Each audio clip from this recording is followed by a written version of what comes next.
بعد له مودو مې سلام واخله. څنګه یې؟ صحت دې ښه ده؟ علیکم سلام، مننه ښه یم. څنګه دی بیا میسج راغلی؟ هغه نن مې څه بل لکم ته په زړه ورېدې. ته لیونی شوی یې، ما درته ویلي میسج مه کوه.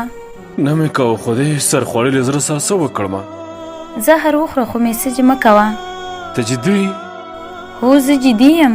ښه نو ته بیا څله زما ژوند ته راتلې؟ څله دې زړه رانه غلا کوه؟ څله دې رانه خوبونه یوړه؟ هغه وخت زه نه پوهېدم. زه یو واده شوې نجلۍ یم. زه مې باید خپل ژوند جوړ کړم. زه به تا پوهېږم ته بلې خوا ته نیت لرې. شاید امکان ولري. لاړه شه، څه دی چې خوښ وي همغه وکړه. خو کاش ما در باندې دومره باور نه و کړی. هغه ستا خپل کار و. زه خیر رب دې هیلې پوره کړه. زه مشکل نه لرم. دلته مینه د کفر په معنا ده. دلته مینه لوی جرم دی. دا جرم مې کړی باید سزا یې د بېلتون له سرتېرو ووینم.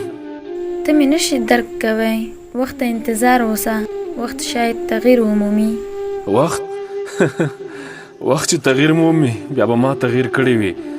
باوري اوسه بیا چې ته راګرځې ما سره به وخت نه وي. د خدای په امان، د خدای په امان. او په وروستۍ کې دغه لنډۍ در ډالۍ وي. ته چې راګرځې تللې یاره، ما به مې ځان په بنګو نیم سېزلې وینه. او داسې په غم او ژړا ښه یم چې په واده جنۍ مې زړه بایللی ونه.